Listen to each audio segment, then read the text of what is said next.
সবাইকে জয় যিশু। প্রভু যিশু খ্রিস্টের শক্তিশালী নামে আমি আপনাদের প্রত্যেককে হৃদয় দিয়ে স্বাগত জানাচ্ছি আমার এই চ্যানেল জীবন্ত ঈশ্বরের মণ্ডলীতে। একমাত্র ঈশ্বরেরই গৌরব হোক, আমেন। আমি ঈশ্বরকে ধন্যবাদ দিই, কেননা তিনি আমাদের প্রতিদিনই এই সুন্দর সময় ও সুযোগ করে দিয়েছেন। তাই তো আমাদের মধ্যে জীবন খাদ্য উপচিয়ে উঠেছে, তাই না? তাই তো সব সময়ের জন্যই আমার প্রার্থনা এই যে শুধুমাত্র ঈশ্বরের ইচ্ছাই তার এই জীবন্ত মণ্ডলীর মধ্যে সিদ্ধ হোক, আমেন। আজকের বিষয়, ঈশ্বরের ডাকে আপনার উত্তর কি?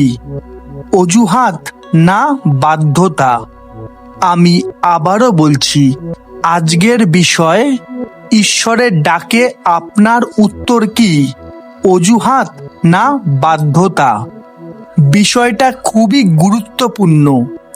তাই আসুন প্রভু যিশু খ্রিস্টের শক্তিশালী নামে আমরা প্রবেশ করি ঈশ্বরের বাক্যের গভীরে। তাই হোক, আমেন।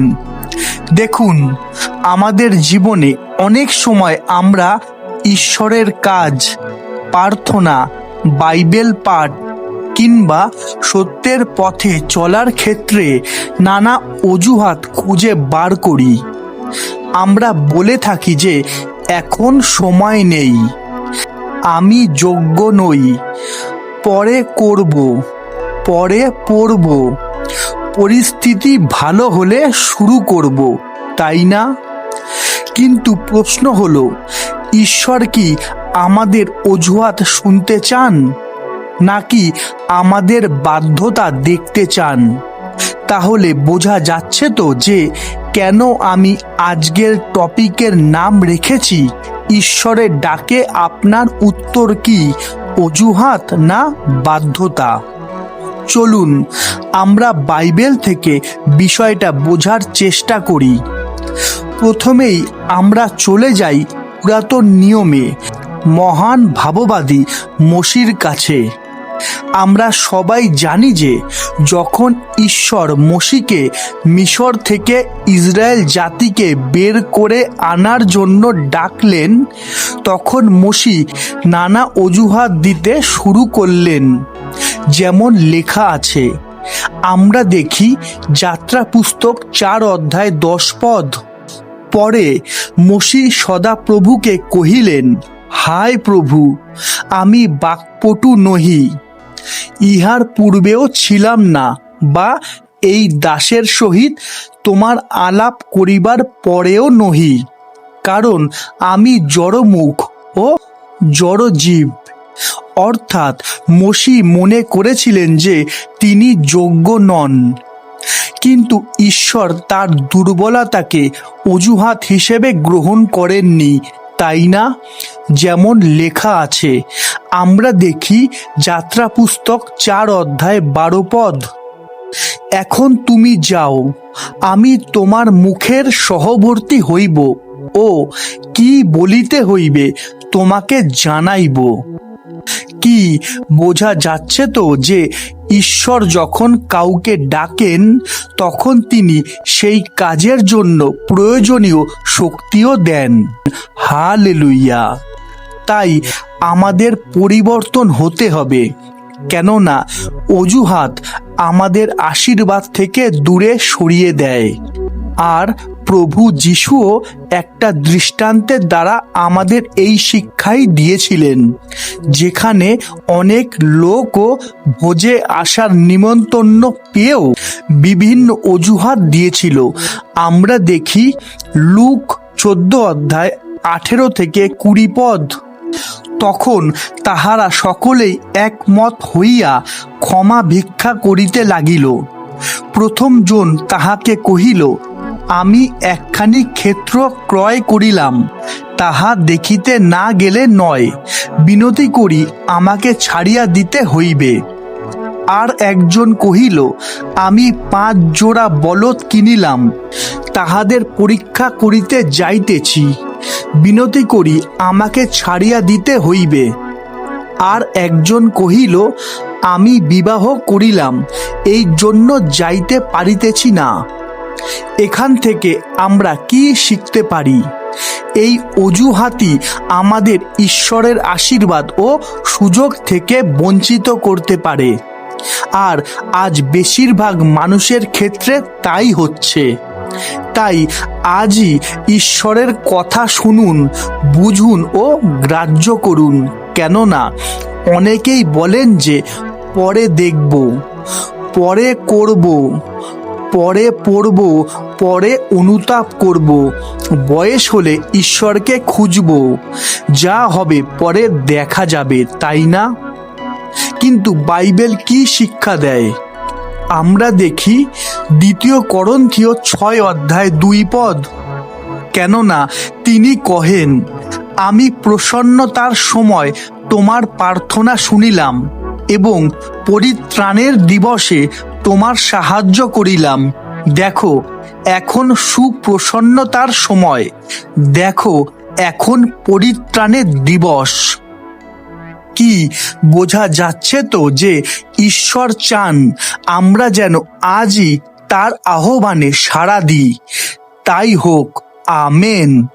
তাই মাথায় রাখুন, অজুহাত নয় বাধ্যতা, হ্যাঁ অজুহাত নয় বিশ্বাস।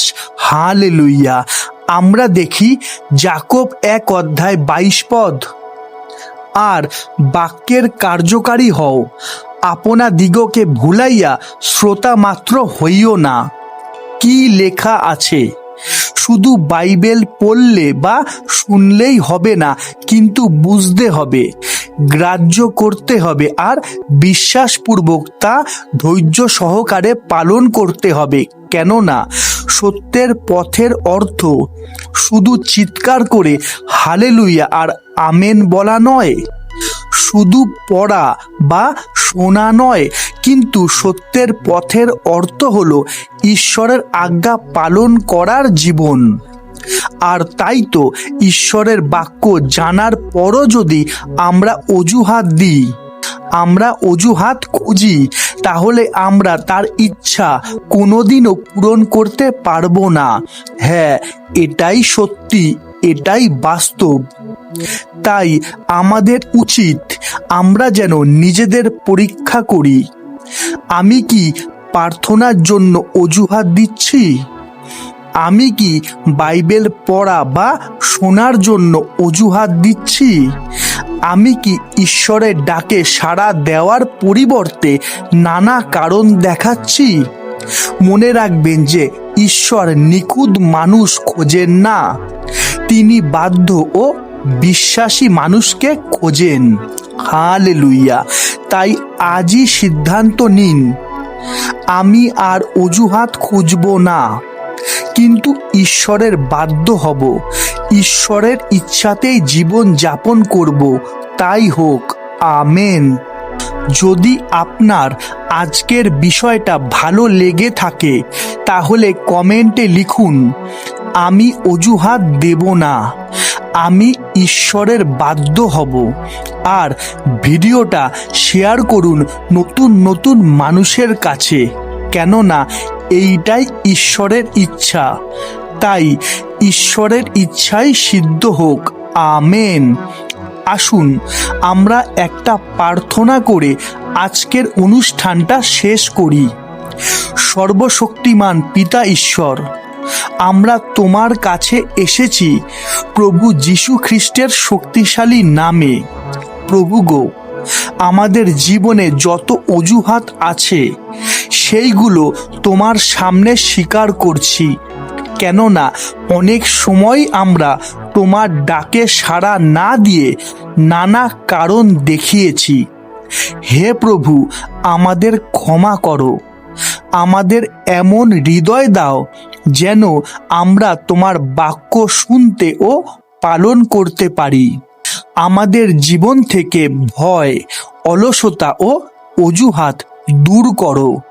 তোমার পবিত্র আত্মার শক্তিতে আমাদের সাহসী ও বাধ্য সন্তান হিসেবে গড়ে তোলো। যেন আমরা আজ থেকে তোমার ইচ্ছানুসারে জীবনযাপন করতে পারি। তাই তুমি সাহায্য করো প্রভু। এই প্রার্থনা আমি খ্রিস্ট যিশুর নামে চাইলাম। আমেন। হালেলুয়া। যিশু খ্রিস্ট দ্বারা সেই একমাত্র প্রজ্ঞাবান ঈশ্বরের গৌরব যুগ পর্যায়ের যুগে যুগে হোক। আমেন। আজ এতটাই। আবার দেখা হবে ঈশ্বরের জীবন্ত বাণীর নতুন কোনো শিক্ষা নিয়ে। ততক্ষণ সবাইকে জয় যিশু, জয় যিশু, জয় যিশু।